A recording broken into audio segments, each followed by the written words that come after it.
आज तक रेडियो पर आप सुन रहे हैं तीन ताल ताऊ बाबा और सरदार के साथ।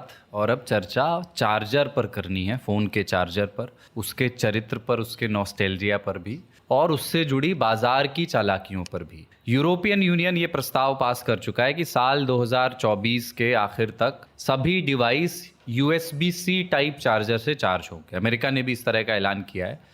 अब भारत सरकार ने भी ऐलान किया है कि साल 2024 तक भारत में हर राज्य और केंद्र में केवल और केवल भाजपा की सरकार होगी।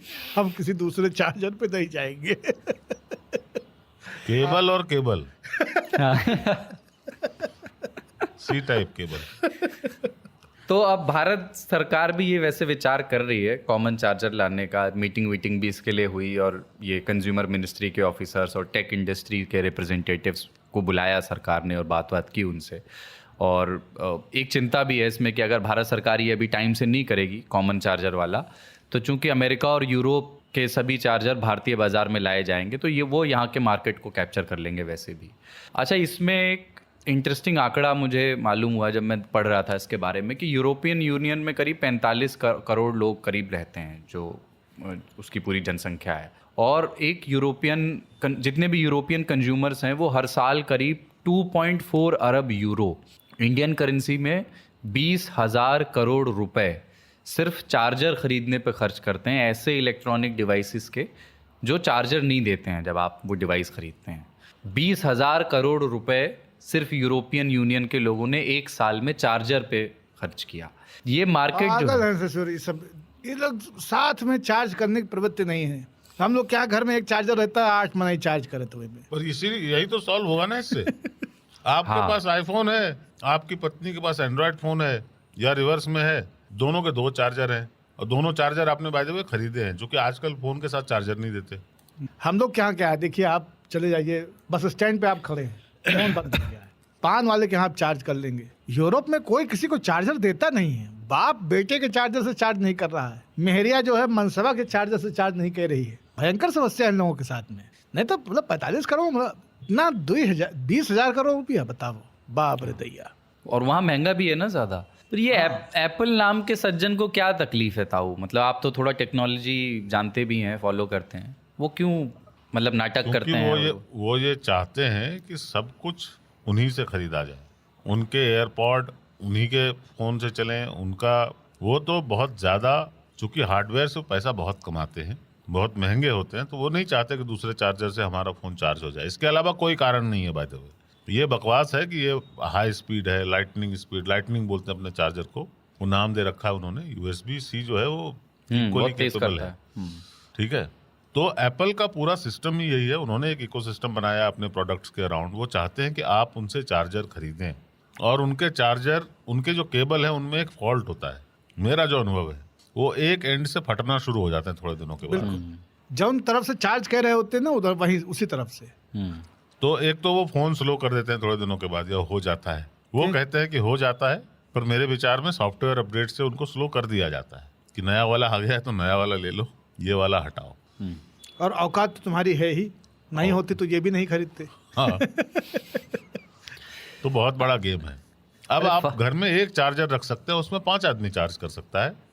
अभी ये मुसीबत है कि डिफरेंट मॉडल्स में USB-A, USB-C, USB-B सब तरह के चल रहे हैं अभी भी। ज़्यादातर नए फ़ोन USB-C पर हैं। सिर्फ एप्पल है अकेला जो खड़ा था कि नहीं, हम तो अपना ही चार्जर रखेंगे। पर उन पर अब यूरोप ने बता दिया है कि नहीं साहब, आप नहीं कर सकते, आपको USB-C अडॉप्ट करना पड़ेगा। और जबकि वो अपने लैपटॉप के, अपने मैकबुक के वो अब USB-C देने लगे हैं। हाँ, एप्पल वाले उन्होंने वो हाल में नहीं तो उन्होंने ऐसा बना दिया था कि एक लैपटॉप का चार्जर दूसरे से अलग होता था मॉडल के हिसाब से। वो तो अजीब थे। एप्पल में भी उन्होंने विभिन्न प्रकार के वो रखे हुए थे सॉकेट्स कि लगाओ, नहीं लगेगा, घुसेगा ही नहीं। अरे फादर्स डे पर ना मेरे एक दोस्त ने अपने पापा के लिए गिफ्ट देना था, तो उसने पता नहीं क्या सोच के एक एप्पल का गिफ्ट कार्ड दिया उन्हें 10,000 रुपए का। उसके पापा को सुबह मैसेज आया जवाब में कि फ़ोन चार्जर के लिए थैंक यू बेटा। मैंने कहा यार ऐसा नहीं लग रहा अंकल ने थैंक यू कम बोला है, बेइज्जती ज्यादा की तुम्हारे चॉइस ऑफ गिफ्ट पे। गजब। हाँ, तो मतलब अब एप्पल का कार्ड देने का कोई मतलब भी नहीं है ना बाप को। हाँ, वो भी 10,000 रुपए का गिफ्ट कार्ड एप्पल में क्या आएगा? कि एप्पल में 10,000 में 80,000 एप्पल तुम का लगाओ, स्टिकर आता होगा। 80,000 90,000 तुम लगा लो, 10,000 रुपये हम चार्जर का दिए दे रहे हैं, वह बात। अच्छा, इसमें एक और थ्योरी है, मतलब यूरोपियन कमीशन ने ये बात कही थी कि अगर सारे डिवाइस के चार्जर एक जैसे होंगे तो इलेक्ट्रॉनिक वेस्ट भी इससे कम होगा। और एप्पल ने अपना ये दलील दी थी, एप्पल ये कहता है कि अगर आप ऐसा कर रहे हैं तो फिर इनोवेशन रुक जाएगा, कि हम जो अपने चार्जर्स में एक्सपेरिमेंट करते हैं उनकी स्पीड के साथ और उस तरीके से, तो इनोवेशन को आप रोक रहे अरे हैं। चपलंडूस है, इससे बड़ा इनोवेशन क्या होगा कि सारे फोनों का चार्जर एक एक हो, हाँ। है ना। इनोवेट ही करना है तो ये करो, सबके लिए चार्जर अलग अलग तरीके का। तो कोई, ये तो बैड इनोवेशन है ना, ये खत्म होना चाहिए। केवल गार्बेज की बात नहीं है, अगर वो प्रो इनोवेशन है तो उनको ये समझना चाहिए कि इनोवेशन की जो नेक्स्ट लेवल है वो यही है। हम लोग एक चुटकुला सुनते थे कि एक लड़की चली गई घर छोड़ करके। ये बाबा का फेवरेट सुना है, है, तीन हाँ, ताल में हमारा चौथी बार favorite। सुना रहे हैं। हाँ। पर सुनाइए। लड़की घर छोड़ के चली गई, 3 दिन बाद फिर वापस आई तो बाप ने पूछा कि अब कहाँ लेन आई है, तो लड़की ने मुस्कुरा के कहा, पथरी पिन को चार्जर। आप ये देखो, दुनिया में हमने ये डिसाइड किया कि जो हवा भरते हैं टायर में गाड़ियों के, वो एक ही साइज का होगा। उससे कितना फायदा है। एप्पल कल जो है अपनी कार निकालने वाला, बनाने वाले हैं वो कार, वो कहे नहीं हमारी छुच्छी अलग है।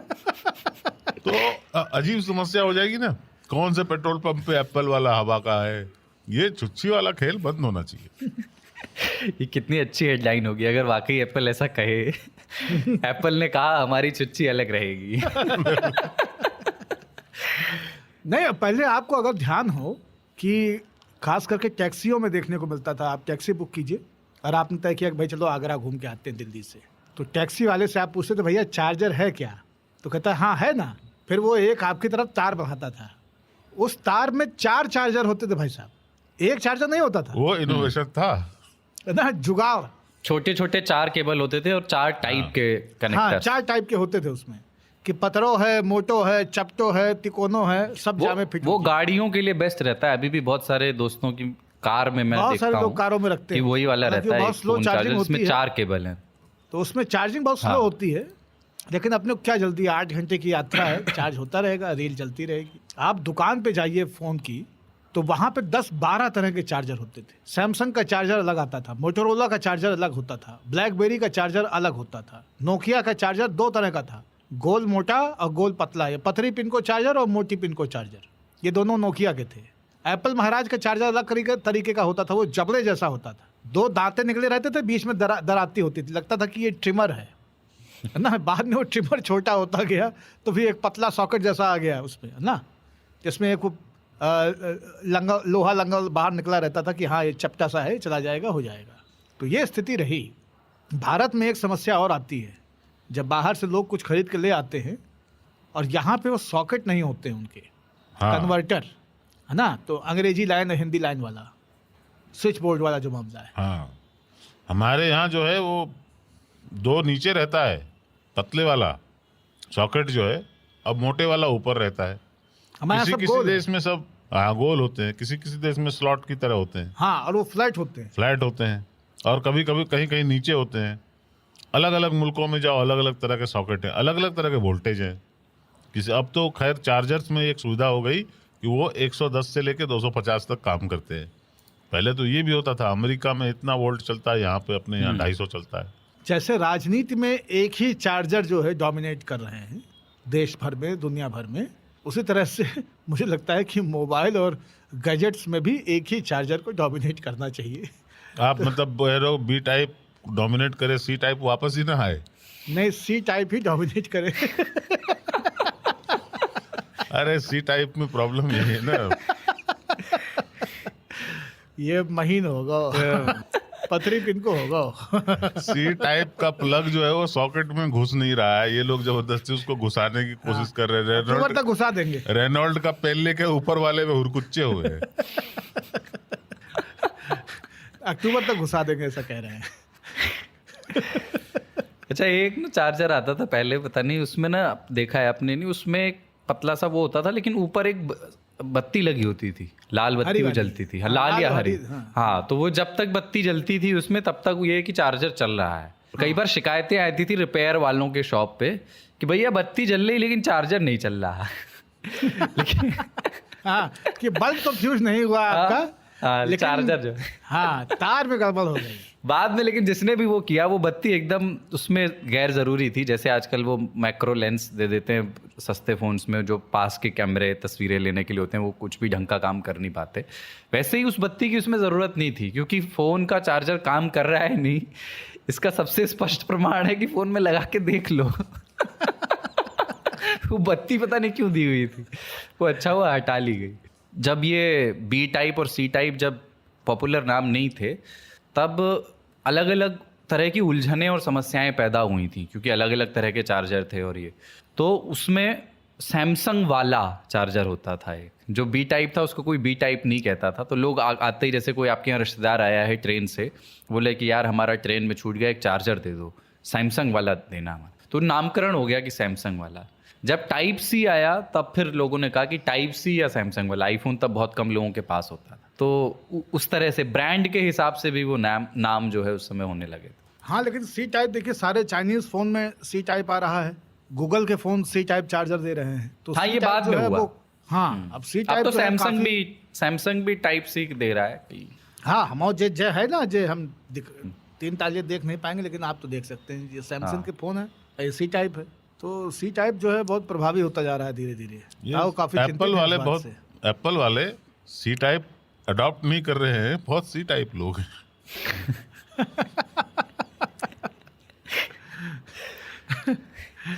एक ये नहीं होता कि भैया 70% आपका हो गया है, हमारा 10 है, 20 मिनट होने देते हमारा।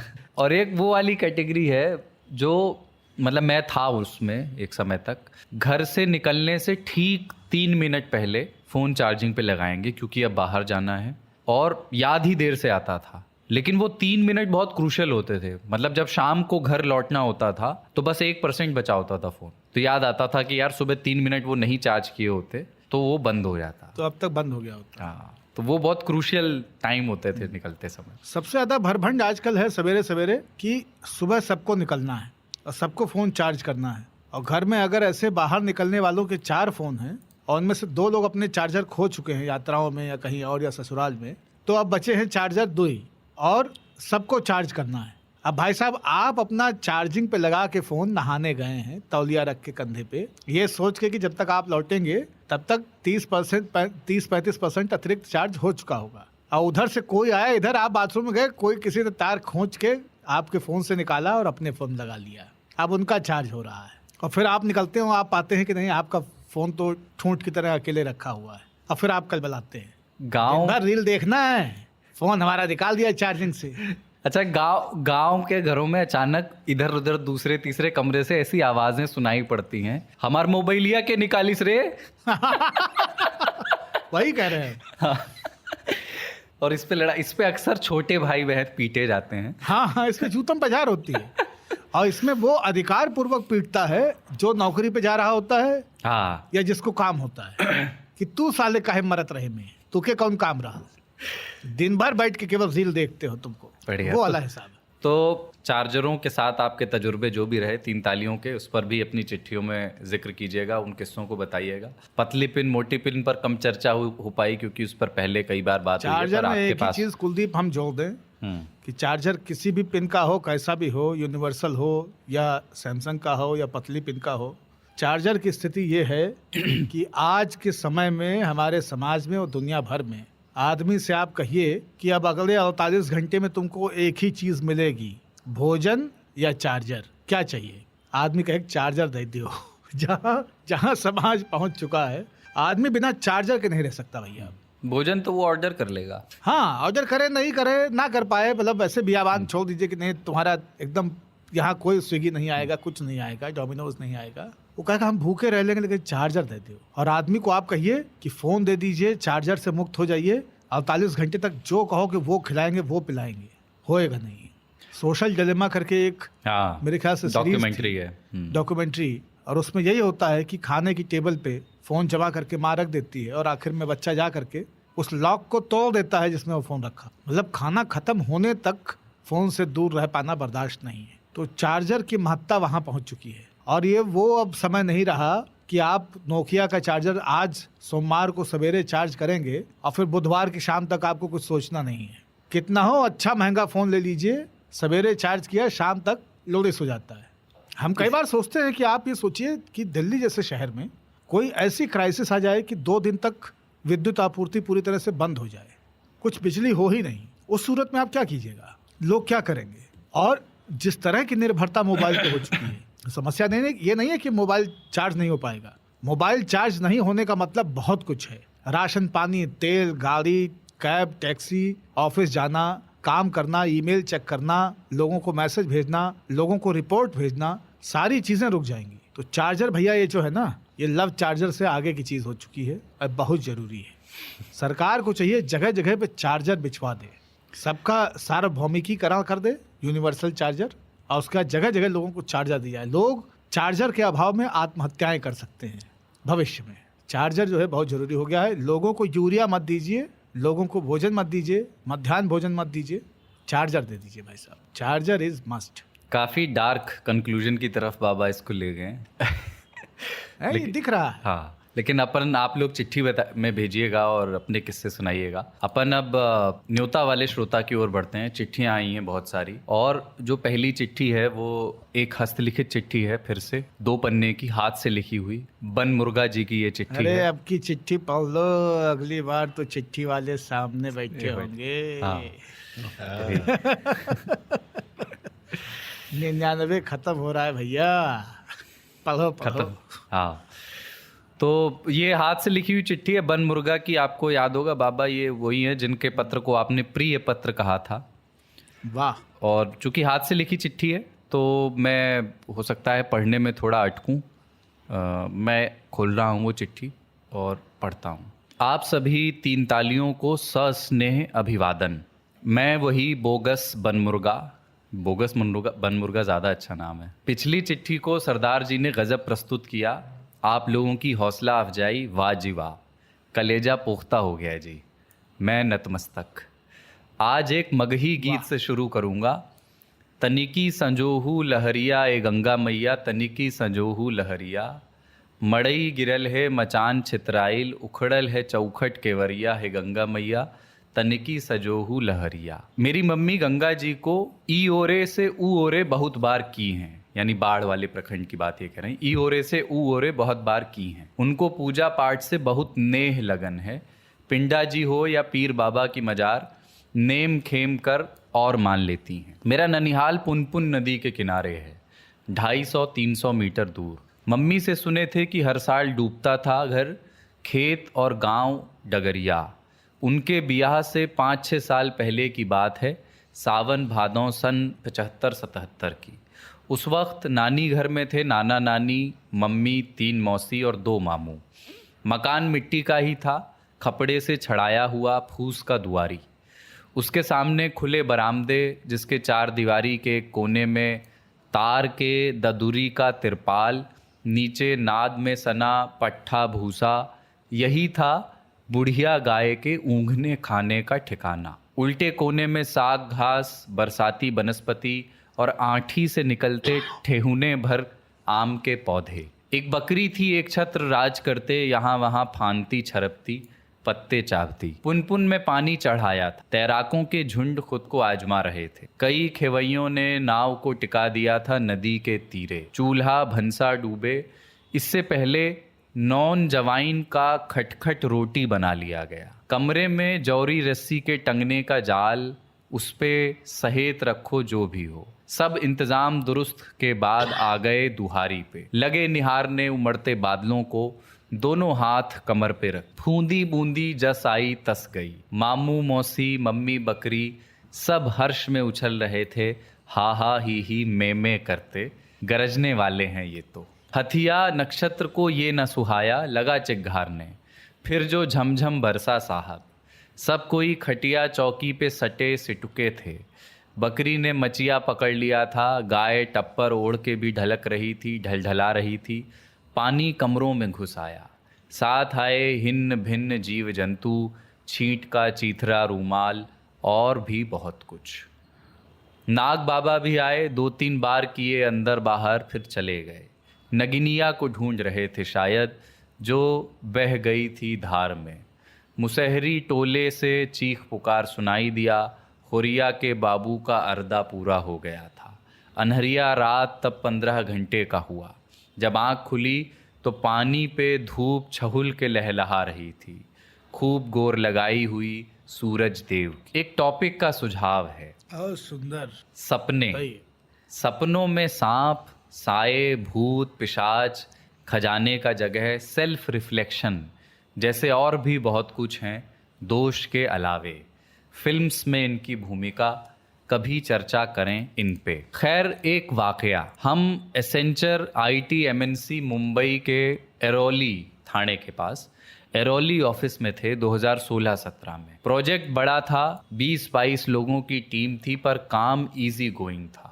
दिन के 4 घंटे काम कर लो मज़े से तो बाकी आराम ही रहता था। 8-10 हम उम्र लोग थे मंडली में, तो जम के बकैती और बदकही होने लगी थी। रंजन, कितनी मस्ती करने लगे हैं आप। शुरू शुरू में तो बहुत चुपचाप रहते थे। कौन खाता है चिली चिकन दाल कचौरी के साथ? ज़रा वो डांस स्टेप कीजिए तो, जिसमें आप पोपट टाइप लगते हैं। जब देखो गेम ऑफ थ्रोन्स या फिल्मों के गपशप। रंजन, अब ये मत बोलना कि खोपड़ी खोल देंगे।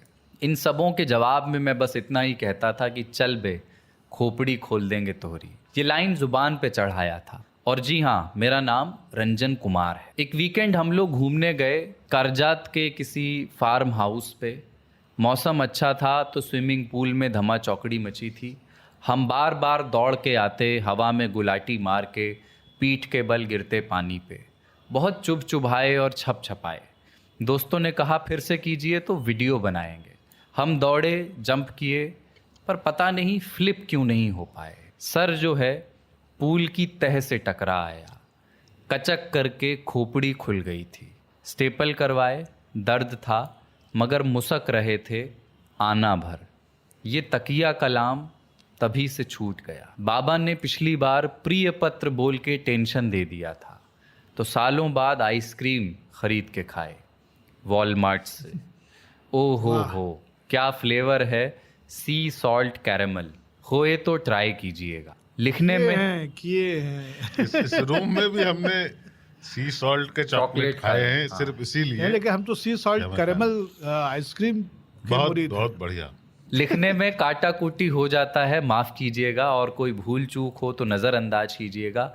चलिए, जय राम जी की बन मुर्गा। हथिया बरसे चित मरड़ाए, घर बैठे किसान निद्राए। वाह। ये मैं अक्सर सुनता था जब हथिया में बहुत पानी बरसता था।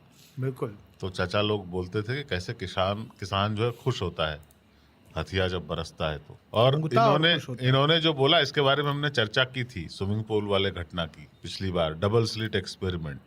When you are observed your behaviour changes. तो आप जो काम कर सकते हैं, सडनली आपकी खोपड़ी खुल गई, जबकि आप पहले फ्लिप मार रहे थे। तो ये एक बहुत अजीब फेनोमेनन है, जिसके बारे में हमने इसलिए चर्चा की क्योंकि हम अपना प्रोग्राम रिकॉर्ड करने वाले हैं और डर ये है कि हमारी खोपड़ी न खुल जाए। हाँ, और वीडियो लोगों के सामने। हाँ, अभी जैसे फ्लिप मार रहे हैं ना, वैसे कोई वीडियो बनाने लगेगा तो खोपड़ी खुल सकती है। जैसे बन मुर्गा भाई रंजन कुमार की खुल गई। पर ये बात सुन के मैं बहुत खुश हूँ कि सब कुछ अच्छे से निपट गया। और स्टेपल, इन्होंने बड़ा अच्छा यूज किया वर्ड, स्टेपल करवाए। तो स्टेपल करवा के आप वापस स्वस्थ हो गए। बहुत खतरनाक होता है सिर में चोट लगना। वाह।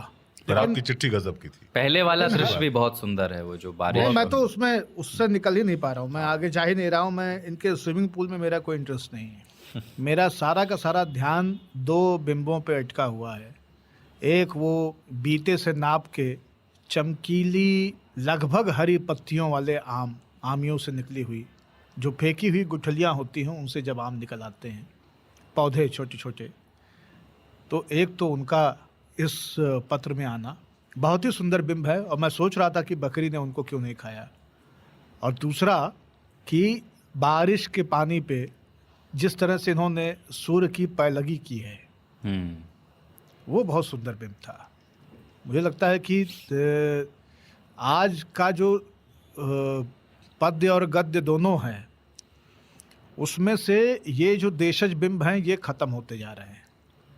इस तरह के बिंब बताने वाले लोग हैं नहीं। इस तरह के दृश्य अपने लेखन में कविता या कहानी, उपन्यास, इस तरह के बिंब, लोगों के पास वही घिसे पिटे बिंब हैं कि ट्यूबलाइट के फ्रेम के ठीक नीचे एक छिपकली चिपकी हुई थी, है ना, एक कोने में जाला अब और घना हो चुका था, है ना, या किचन में गैस के ऊपर चिमनी के पास का हिस्सा काला हो चुका था। ये बहुत अजीब से बिंब हैं। या कमोड के किनारे के नीचे के हिस्से कैसे पीले पड़ जाते हैं, दाग आ जाते हैं। इस तरह की चीज़ें मैं पढ़ता रहा हूँ जो बहुत ही आधुनिक मध्यम वर्गीय बिंब हैं। लेकिन लेखन में, क्योंकि लिखने वाले भी अब मध्यम वर्गीय हैं, वो गांव में बैठ के लिखने वाले लोग बहुत कम हैं, और अगर हैं तो वो पहुंच में नहीं हैं। अभी भी वो वैसे ही हैं जैसे कि वो अब से 40 साल पहले थे। तो इस वजह से ये सारे बिंब छूट जा रहे हैं। आप वॉलमार्ट की आइसक्रीम खाते हुए गुरु, अगर ये पहुना भर का आम देख ले रहे हैं और वो सूरज की रोशनी पानी पे खेलती हुई उसको पैलगी कर चुके हैं, तो ये बहुत ही अलौकिक बात है। हम लोग 3 ताल में बात करते हुए ऐसे बिंब नहीं ला पाते। बहुत महीन है आप, हाँ, बहुत महीन है।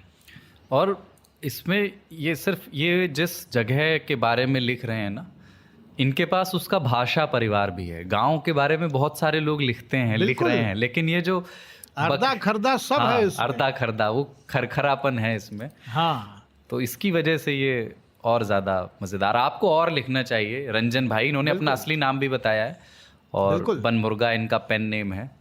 हाँ, पर और आपकी अब तो चिट्ठियों का बीबी। इंतजार रहे। बीबी, आप तो बोगस रंजन बीबी बनमुर्गा। हो गए, बीबी रंजन। ना ना ठेहुने पर आम के पौधे, और बकरी यहाँ वहाँ फानती छरपती, जो इस तरह के मछिया शब्द पकड़ हैं। ली, हाँ बकरी ने मछिया पकड़ ली। हाँ, बहुत बहुत सुंदर है। बहुत खूबसूरत। अगली चिट्ठी है। हम तो उसका लयकारी बनाने लगे थे, जो इन्होंने वो गीत मैथिल वाला। हाँ, लय में थी वो। हाँ, वो बहुत बढ़िया लय में वो गीत है। वो मुझे आप अलग से 3 ताल की रिकॉर्डिंग के बाद दे दीजिएगा, मैं उसको गा के देखना चाहता हूँ। मैं चिट्ठी दे दूंगा आपको भी। हाँ फोटोइया खींच के हमके भेज दिया है व्हाट्सएप हाँ। में। हाँ, प्रांजल पंथ की दिल्ली से चिट्ठी आई है। पिछले एपिसोड में गालियों पर कुछ मज़ेदार चर्चा हुई जो मुझे बहुत पसंद आई, और इस संदर्भ में मेरा मानना ताऊ जैसा ही है कि गाली कोई कितनी भी दे, आप लो ही मत, सब बराबर हो जाएगा। बीच में कुलदीप भैया ने भी एक किस्सा सुनाया था कि एक बूढ़े बाबा को परेशान करके कई लोग उनकी किरकिरी लेते हैं। ऐसा ही, कुर्र। हाँ, कुर्र दादा, कुर्र से किरकिरी अच्छा जोड़ा इन्होंने। ऐसा ही कुछ मिलता जुलता मैं भी करता था। बात यह है कि जब मैं 8वीं कक्षा में पढ़ता था, तब अपने स्कूल से घर आते वक्त मैं और अन्य 10 बच्चे एक रिक्शे में खचाखच भरे हुए आते थे, और जो रिक्शे वाले अंकल इस भारी रथ के सारथी थे, वो वीरप्पन जैसी मूछें रखते थे, और 40 साल के लगभग होते हुए भी शब्दों को गालियों में फिट करने की कला में निपुण थे। एक दिन भारी बारिश में जब गलियों में पानी लबालब भरा हुआ था, तो मैं और मेरे 3 दोस्त स्कूल के बाहर बारिश में नहाकर रिक्शे के पीछे लटक गए और कारवां चल पड़ा। बाकी बच्चे अंदर बैठ के उस रिक्शे की स्टील की छत पर पड़ती बारिश को सुन रहे थे। रास्ते में ही एक रेलवे पुल के नीचे से सड़क जाती है, जहां पानी काफ़ी जमा हो गया था। जैसे ही हम उसे पार कर रहे थे, वो गहरे पानी में पहिया कहीं अटक गया, और हम दोस्तों के भार के कारण रिक्शा 75 डिग्री पे पलट गया। इसी के साथ अंकल रिक्शे की छत पे और रिक्शे के बच्चे उस तालाब में पहुंच गए। मौका देख के हम लोग फरार होने ही वाले थे कि हमने सोचा कि थोड़ा रुक के मज़ा लिया जाए। रिक्शे वाले अंकल हमें तब तक गरियाते रहे जब तक उन्हें लोगों ने छत से नीचे नहीं उतारा, और हम लोग हंसने के चक्कर में उन्हें उतारना भूल गए। नीचे उतरते ही उन्होंने हमारे साथ जो पारिवारिक बातचीत की, वो कुछ ज़्यादा ही पारिवारिक थी। सबके हिस्से में 2-2 कंटाप आए, और चुपचाप हम बच्चे घर आ गए। हम बच्चों ने उनका बुरा नहीं माना, क्योंकि हम जानते थे कि उन्हें हमसे लगाव भी था। इसी के साथ ये किस्सा ख़त्म करता हूँ। पारिवारिक था भाई। हाँ। ताऊ के विचार सुनकर के ऐसा लगता है कि मैं खुद से बातें कर रहा हूँ। अगर 10 सितंबर को मिलने आ पाया तो तीनों के सामने नतमस्तक हो जाऊंगा। प्रांजल पंथ, दिल्ली से। नतमस्तक होने की बेला हमारी होगी, आप पधारें। आ जाइए। हाँ, हाँ, आतिथ्य हमारे हिस्से में है, आप अतिथि हैं, आप आएँ और नतमस्तक होने का अवसर हमें दें। तिथि है 10 सितंबर। अच्छा, कुछ लोगों ने कहा है कि 10 तारीख को वो 11 बजे नहीं पहुंच सकते, हो सकता है 12 बजे या 1 बजे पहुंच जाएं। तो ऐसा ना समझें कि अगर आप थोड़ा देर से आ रहे हैं तो दरवाजे बंद हैं। आप बता दें, इन्फॉर्म कर दें, आपके पास सारे नंबर्स हैं, आप आ जाइए। जौन छूट जाए तो छूट जाएगा। हाँ, उसमें क्या करना है। हाँ, तो जौन मलाल हुई तो हुई करी। हाँ, अगली चिट्ठी एक और स्यूडो नेम से है और नाम चिट्ठी के अंदर ही है, तो मैं पढ़ूंगा तो आपको पता लग जाएगा। इन्होंने खुसरो ने लिखी है क्या? 3 ताल की त्रिमूर्ति को जय हो। 3 ताल सुनने की शुरुआत बड़ी अजीब रही है। पढ़ाकू नितिन सुनते हुए ब्रेक में आज तक रेडियो के व्हाट्सएप नंबर की जानकारी देने के लिए एक एडवर्टीजमेंट आता था। मैं रेगुलर सुनता था कई एपिसोड्स में। सोचता था कि ये कैसा विज्ञापन है, 3 लोग हैं, फ़ोन नंबर बता रहे हैं, बीच में एक कह रहा है कि 5 बार 3 ही है, बाकी याद तो 5 ही करने हैं। ऐसा बोलने वाले की आवाज़ थोड़ी शुष्क है। रेडियो ब्रॉडकास्ट क्वालिटी तो नहीं है। कोई संगीत घराने के बड़े महाराज टाइप होंगे। कभी न सुना न सर्च किया, लेकिन पाणिनि आनंद बाबा के बारे में पहले से जानता था। उनकी क्षमता के बारे में, उनके गुणों और ऊंचाई के बारे में सुन रखा था। खैर, एक दिन ट्विटर गरिया रहे हैं कि तारीफ कर रहे हैं। खैर एक दिन ट्विटर पर ताऊ ने 3 ताल के एपिसोड का लिंक ट्वीट किया और फिर सुनना शुरू। बाबा के बारे में जानते हुए मैं जब भी उनको सुनता हूँ तो पीपली लाइव के नत्था को जहन में रखता हूँ। अलग फ्लेवर मिलता है। यूँ मानिए कि नत्था की राशन की दुकान है जहाँ कोई रिटायर्ड स्कूल मास्टर यानी ताऊ बैठे रहते हैं और कॉलेज के उत्सुक युवा छात्र के रूप में कुलदीप सरदार उनसे फिरकी रहने के लिए अलग अलग मुद्दे पर बात छेड़ देते हैं। बाबा ठहरे बाबा, ऊपर से राशन के दुकानदार, हर बात में हर विषय पर रसोई, मसाले और घर गृहस्थी के कोई ना कोई बिंब ले ही आते हैं। और ताऊ ठीक हेडमास्टर या मास्टर जो हर बात का तर्जुमा कर उसे संक्षिप्तता प्रदान कर देते हैं। ऐसा ही कल्पना करता रहता हूँ। अब तो बाबा का देसीपन, ताऊ की रिटायर्ड मास्टरी और कुलदीप की छात्रावस्था की छवियाँ आपके सभी एपिसोड्स में उत्तरोत्तर बली होने के साथ स्थायी होने लगी हैं। एक सुझाव है, जब आप ओशो पर पॉडकास्ट करें तो श्रोताओं से विचार पहले मंगवा लें। आप हर बार विषय खत्म होने पर विचार मंगवाते हैं। ओशो सबको एक जैसे नहीं लगते, इसलिए विषय विस्तार के लिए ऐसा करना मुफीद रहेगा। लिखने का बहुत मन है, लेकिन पहली बार लिख रहा हूँ तो आज इतना ही। अगली बार महारे हरियाणे का जिक्र करूँगा जिसमें ताऊ के बारे में लिखूँगा। वैसे 3 ताल और आज तक के अन्य पॉडकास्ट मैं स्पॉटिफाई पर सुनता हूँ। नाम के लिए आप मुझे क्यूरियस थियोराइजर कह सकते हैं। अभी के लिए जय हो। जय हो, जय हो, जय हो। Curious theoriser from Haryana. वाह भाई वाह। तो बहुत क्यूरियस मामला है, लेकिन इन्होंने, और इनकी भी आप देखिए ना क्या कमाल की वो है ना कि बली होते होते अब स्थायी होने लगी है। हाँ, क्या सुंदर पंक्ति है ना? गठन की दृष्टि से देखिए कि स्थायी होने के लिए बल ही होना जरूरी है। जब तक बलवती नहीं होगी तब तक स्थायी कैसे होगी? बहुत सुंदर संयोजन है गुरु ये। मतलब हाँ, कोई कोई वाक्य हमको पकड़ लेता है, ये पकड़ ली है। तो और राशन की दुकान बताई इन्होंने आपकी। हाँ, बहुत राशन बहुत तो- वो तो जबरदस्त एकदम बिंब है सही। वो। अगर कोई इमेजिन करे तो हमारी बातचीत उसी लेवल की होती है। हाँ, और हम वैसे ही लोग हैं। हाँ, हम बिल्कुल वैसे हैं। और आप ये समझिए कि कई बार हम लोग 1-2 बार इसका सफाईनामा भी दे चुके हैं कि 3 ताल में क्या डिस्कशन होगा ये हम लोग पहले से डिस्कस नहीं करते हैं, ताकि जो उसका एक्सटेम्पोर है वो बना रहे। क्योंकि राशन की दुकान पे कोई भी विषय सोच के नहीं आता है। विषय वहीं पे बनते हैं, वहीं पे तैयार किए आते हैं। मैं तो दुकान का बोर्ड भी सोच रहा हूँ। ऊपर में लिखा होगा बिम्बिसार जनरल स्टोर। यहाँ हर तरह के बिंब मिलते हैं। बाज किस्म के बिंबों की दुकान। बास किस्म के बिंब, बास किस्म के मुफीद बिंब यहाँ मिलते हैं। वाह भाई वाह, बहुत बढ़िया। क्यूरियस थियोराइजर, नाम भी अच्छा है। बहुत सुंदर। हाँ, अगली चिट्ठी नहीं, ये है। लिखते रहें और अभी के लिए इतना ही वाले मामले में न रहें। और हरियाणा में तो बहुत दूर नहीं है गुरु। कोशिश कीजिए, आ जाइए 10 तारीख को। हाँ, अगली चिट्ठी वैसे हरियाणा पे लिखने वाले हैं, कोशिश करिए 10 सितंबर को 100वें एपिसोड की का अपने सामने उसकी रिकॉर्डिंग होते हुए देखिए। ग्वालियर से एक और गुमनाम चिट्ठी आई है, ये गुमनाम चिट्ठी है। ताऊ और बाबा को सादर प्रणाम, कुलदीप भाई हमारे हमउम्र हैं तो आपको हग। ब्रैकेट में हिंदी पत्राचार में गले मिलने के एक्सप्रेशन को कैसे लिखते हैं नहीं पता। मेरा ननिहाल है ग्राम पांडरी, जिला भिंड। गांव से लगी हुई है क्वारी नदी। बरसात के 2-4 महीनों में बहने वाले गंदले पानी को छोड़ दें तो नदी का बस नाम बचा है। नदी के उस किनारे से उत्तर प्रदेश लग जाता है और शुरू होती है विलायती बबूलों की कोई 3 किलोमीटर चौड़ी श्रृंखला। विलायती बबूल के बारे में बचपन से सुनते आ रहे हैं कि इसके बीज हेलीकॉप्टर से डाले गए थे। खैर, फिर आता है मेरा गांव कोला, पोस्ट सहसों, तहसील चकरनगर, ज़िला इटावा। गांव जहां ख़त्म होता है वहां से शुरू होता है चंबल का बीहड़ और फिर मेरी अपनी नदी चंबल। चंबल के बीहड़ को जो चीज़ दूसरे जंगलों बीहड़ों से अलग बनाती है वो ये कि इसको आप 4x4 थार से रौंद नहीं सकते हैं। ये जगह ट्रैकिंग के लिए नहीं बनी है। वनस्पति के नाम पर छोटे छोटे झाड़ जहाँ तहाँ हैं और चट्टानें इतनी कंकड़ीली कि ऊपर से फिसले तो मरोगे नहीं लेकिन छुलोगे अच्छे से।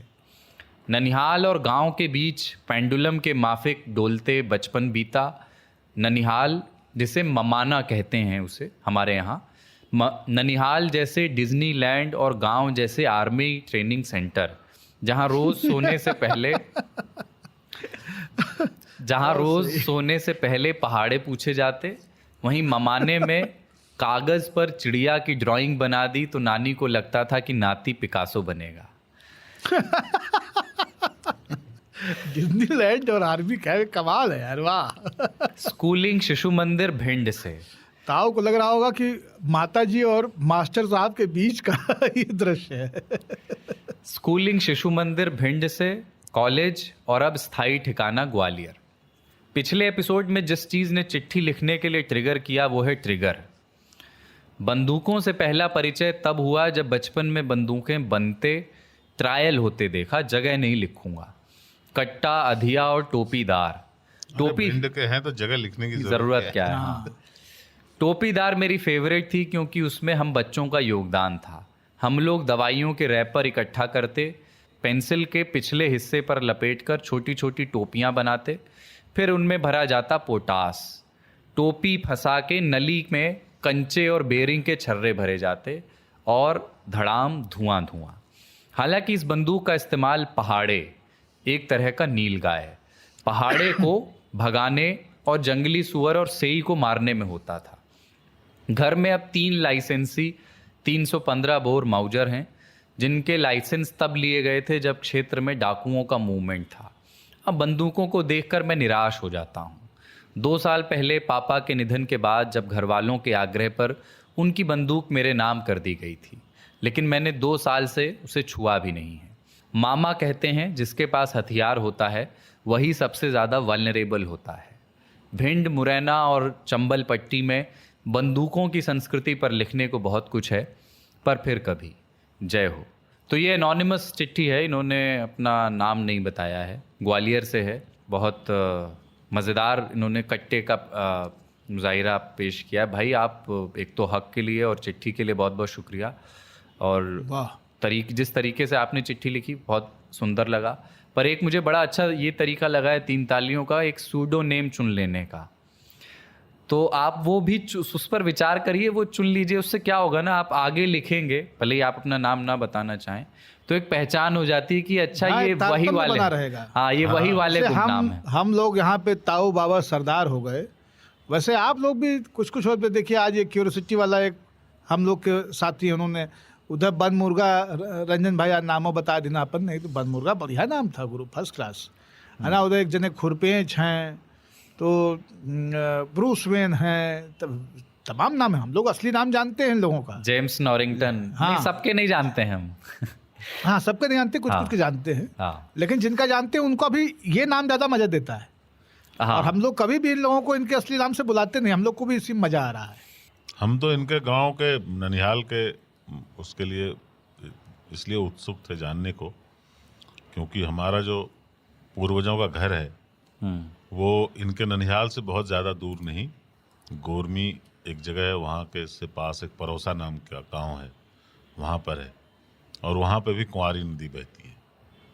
हाँ, वो नदी जो है परोसा होकर जाती है पांडरी। अरे वाह। वाह। तो तो भाई साहब ताव का झूठा पानी पहुंच रहा आपके गांव। और उस तो- नदी में बरसात में मतलब इतना पानी हो जाता है कि लोग डूब जाते हैं, फिर बाकी टाइम पानी नहीं होता। बाकी टाइम पानी नहीं होता है।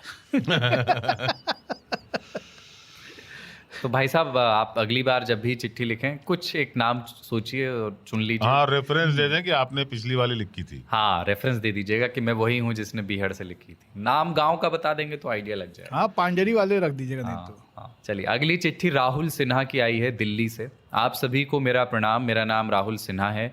मेरी उम्र 34 वर्ष है और मैं दिल्ली के महावीर एनक्लेव में रहता हूँ। मैंने 3 ताल पिछले साल शायद सितंबर से सुनना शुरू किया था और आज के दिन यानी 28 अगस्त तक जब ये चिट्ठी उन्होंने भेजी थी मैंने सारे एपिसोड सुन लिए हैं। आपको पत्र लिखने का भी इस बीच मन हो रहा था लेकिन किसी संकोचवश नहीं लिख पाया, लेकिन आज किसी तरह से हिम्मत करके आपको ये पत्र लिख रहा हूँ।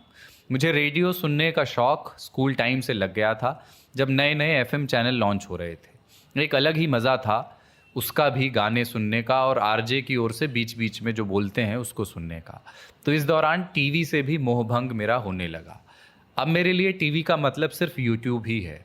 जैसे जैसे बड़े होते गए और नौकरी करने लगे वैसे वैसे इंटरनेट हमारे जीवन का हिस्सा बनता गया और मनोरंजन या जानकारी अर्जित करने का साधन भी बदल गया। इस कारण FM रेडियो सुनना बंद ही हो गया।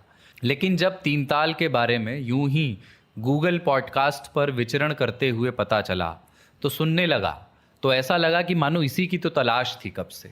कई बार यहाँ सुनने में आता है कि 3 ताल को दृश्य के माध्यम से भी दिखाया जाए, लेकिन मेरा मानना है कि इस 3 ताल की खूबसूरती इसी में है कि इसे सुना जाता है, देखा नहीं जाता। नहीं तो ये भी टेलीविज़न पर आने वाले किसी बोरिंग प्रोग्राम जैसा प्रतीत हो सकता है जिसे आप 2 घंटे बैठकर तो नहीं देखना चाहेंगे। मुझे आप तीनों को सुनना अच्छा लगता है और चाहता हूँ कि हमेशा आप तीनों की आवाज़ आती रहे।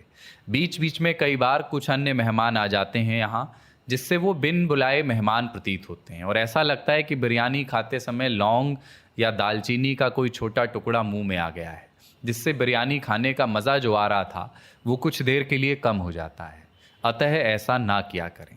लिखना तो बहुत कुछ है लेकिन अगले पत्र के लिए बचा के रख लेता हूँ। अंत में पाणिनी बाबा, कमलेश ताऊ और कुलदीप सरदार को मेरा फिर से प्रणाम। जय हो, जय हो, जय हो। राहुल सिन्हा, दिल्ली। बहुत बढ़िया राहुल बाबू, आप पत्र लिखें और महावीर इनक्लेव में आप रह रहे हैं। हम लोग के तमाम सारे श्रोता जो हैं वो हम लोग को लगता है कि नहीं आंचलिक हैं, दूसरे शहरों में हैं, छोटे शहरों में हैं और आपने सारे एपिसोड सुने हैं। ये मतलब कमाल की चीज़ है कि दिल्ली जैसे व्यस्त शहर में समय निकाल करके 99 का पूरा पहाड़ा पढ़ना यहाँ पे 3 तालियों का, ये बहुत रोचक है गुरु। और आप लोग ही हौसला देते हैं कि 3 ताल हम करते रहें, उसको उसमें नई चीज़ें, नए विषय लाके उनकी चर्चा करते रहें, उसको आपके लिए साधते रहें। तो लगातार लिखिए गुरु और लोगों को भी बताइए, क्योंकि जिस तरह की भागम भाग वाली जीवन शैली दिल्ली की है उसमें रेडियो सुनने से बेहतर और कुछ नहीं है। टीवी हमेशा आपको लॉक करता है और दिल्ली शहर मल्टीटास्किंग का शहर है। अगली चिट्ठी अतुल तिवारी की है गोरखपुर से। सबसे पहले टीनेज ताऊ और वाकपति बाबा को घुटना छूकर प्रणाम और बाबा के तमाम चुटकुलों सोरठों पर अपनी बुक्का फाड़ हंसी को दबाकर खिसिर खिसिर हंसने वाले मिसिर कुलदीप को नमस्कार। तीनों की जय जय हो। जय हो, जय हो। तो आप 98 एपिसोड कह चुके हैं, मैं 98 एपिसोड सुन चुका हूँ। हाल चाल परिचय से पहले किस्सा सुनिए। पिछले इतवार ऑफिस से घर जाने के लिए मैंने रैपिडो बाइक बुक की। रास्ते में रैपिडो वाले से बातचीत शुरू हुई तो उसका एक्सेंट कुछ जाना पहचाना लगा। मैंने उससे पूछा कि कौन ज़िला। पता चला कि भाई जी लाइब्रेरी के हैं। मैंने सोचा बस ये आदमी ज़रूर मदद करेगा। मैंने बातचीत आगे बढ़ाई और भाई से पूछा कि आसपास कोई सरकारी परचून की दुकान हो तो कृपया ले चलिए, 1 पाव ऑलिव ऑयल लेना था। उसने कहा हम भी यही सोच रहे थे कि आपको छोड़कर उधर ही चला जाए, चलिए दोनों भाई साथ चलते हैं। वहीं हमने सोचा कि अब तो बाबा के ज़िले का आदमी भी मिल गया है, तो आलस त्याग कर अब चिट्ठी लिख ही देते हैं और ये किस्सा उन तक पहुंचा देते हैं। ऑलिव ऑयल साथ में ग्रहण करने के बाद घंटा 1.5 घंटा हम दोनों ने खूब अथाई की, 2-4 बार गले मिले और एक पान दाबने के बाद विदा हुए। यहाँ ये बता दूं कि नोएडा में बहुत ख़राब पान मिलता है, जर्दा तंबाकू सब नकली है। अब परिचय देता हूँ। मेरा नाम अतुल तिवारी है, मैं गोरखपुर का रहने वाला हूँ, नौकरी नोएडा में करता हूँ। साल भर पहले पेशे से फार्मासिस्ट था और अब साहित्य संसार में अपनी सेवाएं दे रहा हूँ।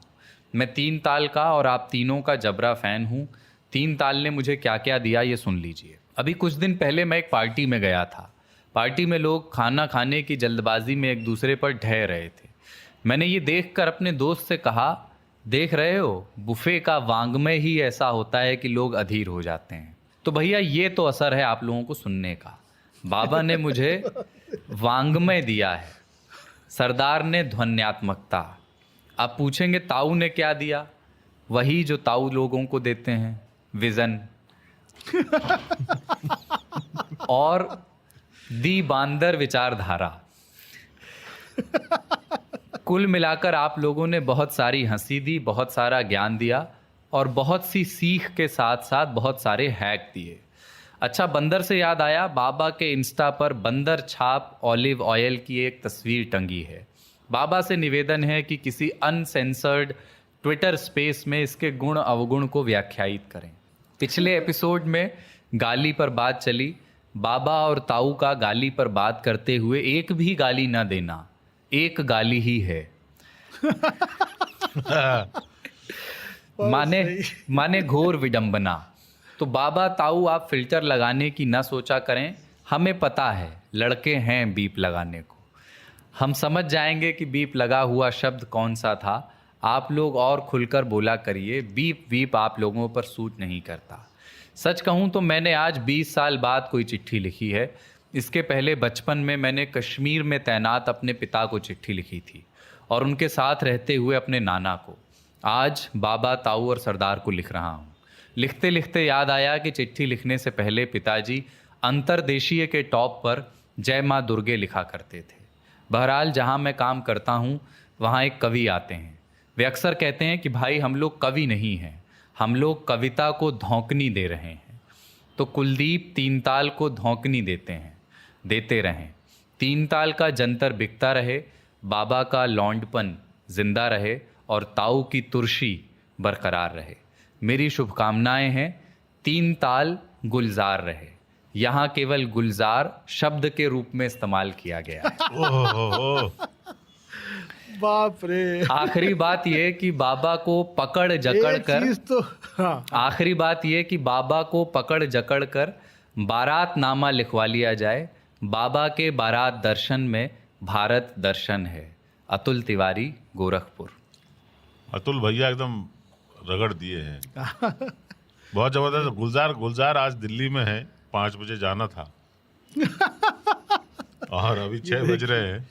ठीक है, तो नहीं ही हो पाएगी मुलाकात, पर आपकी चिट्ठी 3 में ताल ने ताऊ को बचा लिया। बाबा नहीं मानेंगे, गुलजार से इनकी दुश्मनी जो है वो बरकरार है। अच्छा, आपको लगा कि अतुल ने जाते जाते हमको सुर्रा दे दिया है पकड़ने के लिए, लेकिन उन्होंने तुरंत उसका सार संक्षेपण करके कह दिया कि ना ये केवल शब्द मात्र है, इसका किसी व्यक्ति विशेष से कोई ताल्लुक नहीं है। नहीं गुरु, बहुत आनंद आया, बहुत सुंदर आपने लिखा। और सबसे ज़्यादा नॉस्टैल्जिया वाली चीज़ जो है, जो रोम कूपों तक पहुंचाती है पूरे के पूरे संवेदना के क्रमाकुंचन को, वो बात यही है कि इसके पहले आपने नाना को और अपने पिता को पत्र लिखा और 20 साल बाद ये एक चीज़ है, या ये एक ऐसा कार्यक्रम है, या ये एक ऐसा तार है जो आपको पत्र लिखने के लिए फिर से प्रेरित कर रहा है और आप लिख रहे हैं, और ये कमाल की चीज़ है। और अंतर्देशी में आपके पिताजी जय माँ दुर्गे लिखते थे, हमको भी अंतर्देशी में सबसे ऊपर में कुछ लिखने की आदत थी। हम उसमें जो है 786 और श्री गणेशाय नमः दोनों लिखते थे, वाह। पता नहीं कौन से डर से। हाँ, लेकिन आप ऑलिव मुर्गे भी लिख सकते हैं। हाँ, और बाबा के इंस्टाग्राम पे जो बंदर का कंधा था, देखा है आपने? तो उस बंदर के कंधे पे सवारी का जो आनंद बाबा। कप स्कंध पुराण, कभी हम लोग सुनाएंगे। कप स्कंद लेकिन पुराण वो से कहते दिक्कत हैं। ये है कि नाम लेकर उन कंधों को हम यहाँ पे नहीं कह सकते, चूंकि वो विज्ञापन की तरह ना लगे। नहीं, कप स्कंद पुराण जो है वो आधुनिक समय का पुराण है, और उसके वांग्मय से आपको एक बार परिचित कराएंगे जरूर। मुझे आप समझ में आया ताऊ बार बार क्यों कहते हैं मैं बंदर की तरफ हूँ। ये राज अब राज कहा। एक्चुअली वो बंदर का कंधा है। आखिरी चिट्ठी है, छोटी सी, इसको इसलिए ले रहे हैं क्योंकि अगली बार चिट्ठियां हमें लेनी नहीं है, चिट्ठियां लाइव शामिल करनी है, और पहले का काफ़ी बैकलॉग है, इसके बाद भी रह जाएगा, पर ये चिट्ठी मैं ले लेता हूँ। मुंबई चैप्टर से ऋषभ मेहरा, ऐसा ही लिखा है इन्होंने, मुंबई चैप्टर से ऋषभ मेहरा। हाँ हाँ ठीक है। जय हो सरदार, बहुत बधाई 3 ताल के 100 एपिसोड पूरे होने के पर्व पर। मैं इसे 100 एपिसोड ना देखते हुए 2 साल के रूप में देखता हूँ, क्योंकि पूरी कंसिस्टेंसी के साथ हर हफ्ते 3 ताल आता रहा, वो भी कोरोना के टाइम पर। तबीयत ना ठीक होने पर भी एपिसोड लेट नहीं हुए। इस कार्यक्रम को सफल बनाने के लिए पूरी 3 ताल की टीम को धन्यवाद। मैं इस सफ़र में काफ़ी लेट जुड़ा, पर एपिसोड दर एपिसोड ये संबंध गहरा होता जा रहा है।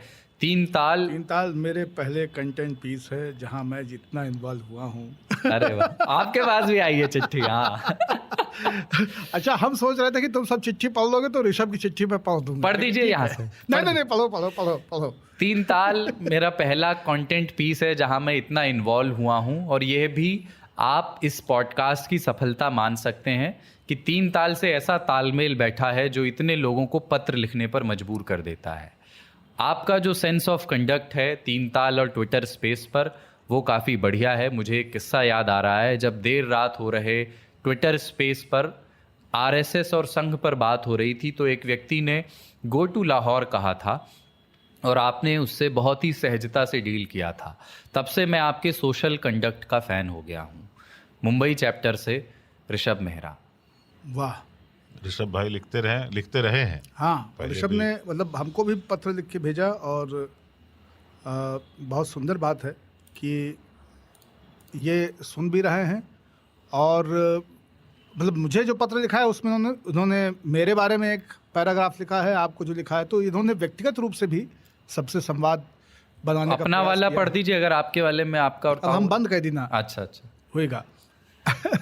उसमें उन्होंने यही कहा है कि आपके तर्क और आर्ट और इन सारी चीज़ों को वो एंजॉय करते हैं। तो कस्टमाइज चिट्ठी आया है, तीनों के पास अलग अलग लग रहा है। हाँ, लेकिन सुंदर है। ताऊ के पास भी आया होगा, लेकिन ताऊ इंस्टा पे बहुत चिट्ठी देखती नहीं है। हमको इंस्टा पे आया है। मुझे भी शायद नहीं आया। हम इंस्टा से भी चले गए।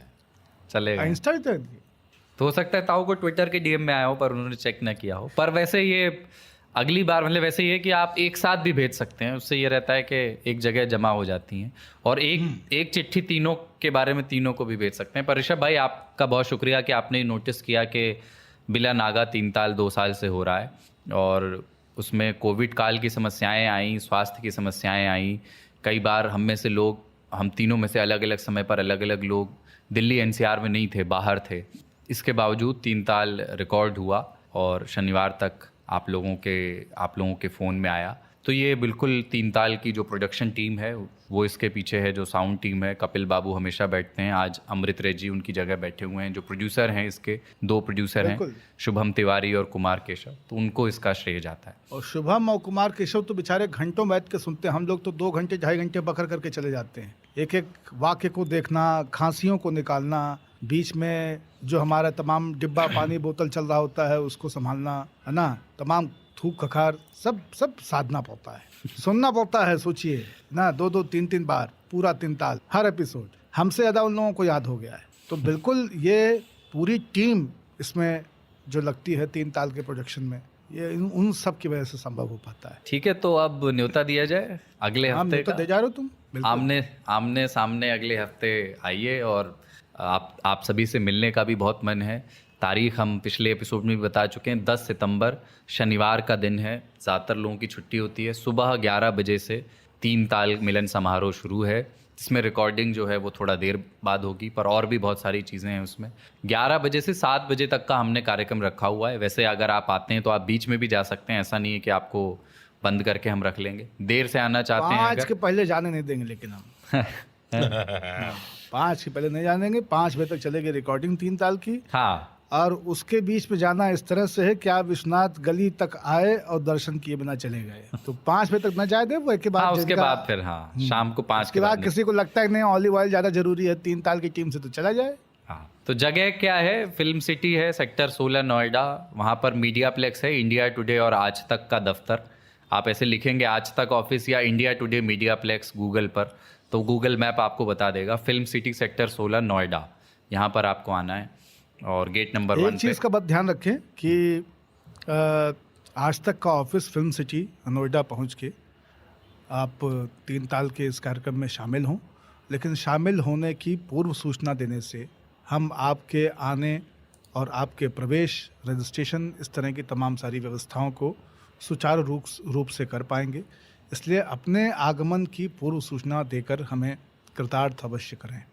बिल्कुल, उससे थोड़ा सा वो व्यवस्था बनाना इजी हो पाएगा, एंट्री और ये सारी चीज़ें। तो नाम बस बता दीजिए, उतना ही काफ़ी होगा। नंबर भी बता देंगे तो और भी अच्छा है। हाँ, मतलब 50 समोसा छने मनाई 52 हो गए, 2 ठेंग कम पड़ गए, ठीक ना लगी हमका, तो 52 दे दें, बता दें हैं तो हम 55 छनवाई। फिर बारिश का मौसम खराब नहीं होना चाहिए। ठीक है, तो चिट्ठियाँ भेजिएगा। वैसे जो लोग आएंगे वो तो चिट्ठियाँ अपनी लेकर आएँ, वो तो और भी अच्छा है। जब आएँ मिलने 10 तारीख को, अगर वो अपनी चिट्ठियाँ लिख करके लाना चाहते हैं तो वो तो बहुत ही सुंदर बात है। पर जो लोग नहीं आ रहे हैं, नहीं आ पा रहे हैं, वो अपनी चिट्ठियाँ इस हफ्ते भेजिएगा। तरीका वही है, radio@aajtak.com पर आप ईमेल कर सकते हैं या फिर व्हाट्सएप कर सकते हैं 9953323303 पर। अगर आप 3 तालियों के व्हाट्सएप ग्रुप से जुड़ना चाहते हैं तो इसी नंबर पर एक मैसेज कर दीजिए, मैं भी 3 तालियाँ, उसके बाद हम आपको शामिल कर लेंगे। 9953323303। एक पड़ाव और बचा है बस, उसके बाद फिर मुलाकात तय है। तो अगली बार आमने सामने मिलते हैं। हाँ, कुछ कही। ठीक है, और इस अंक में जो चर्चा की हमने उसमें शुद्ध रूप से मैं फिर यही कहना चाहूँगा कि रात की कहानियाँ आप लोग उनको ये लिखते समय ये ना सोचें कि अगला एपिसोड, क्योंकि फिल्म सिटी में रिकॉर्ड हो रहा है तो वो पत्र शामिल नहीं हो पाएंगे या रह जाएंगे। आप अपने अनुभव और अपनी कथाएं लिख के ज़रूर भेजें। 99 का एपिसोड भी उतना ही महत्वपूर्ण है जितना इसके पहले 98 एपिसोड महत्वपूर्ण रहे हैं। और इस एपिसोड की विषय वस्तु पे लिखे गए पत्र ऐसा नहीं है कि हो सकता है वो 100वें में शामिल नहीं हो, नहीं उसको आगे, लेकिन हाँ, लेकिन उसके 101 बाद में कर आगे के लेंगे। एपिसोड्स में 101, 102 सब आपके हैं, तो लिखते रहिए गुरु। लिखते हैं आप तो आनंद आता है। आपका लिखा पत्र हमारे 3 ताल का फ्यूल है गुरु। ऑलिव ऑयल समझिए या पेट्रोल समझिए, इससे चल रहा है मामला। धौंकनी यही है। हाँ, चलिए अगले एपिसोड में साक्षात मुलाकात की आस हो। जय हो। जय हो, जय हो, जय हो। जय हो।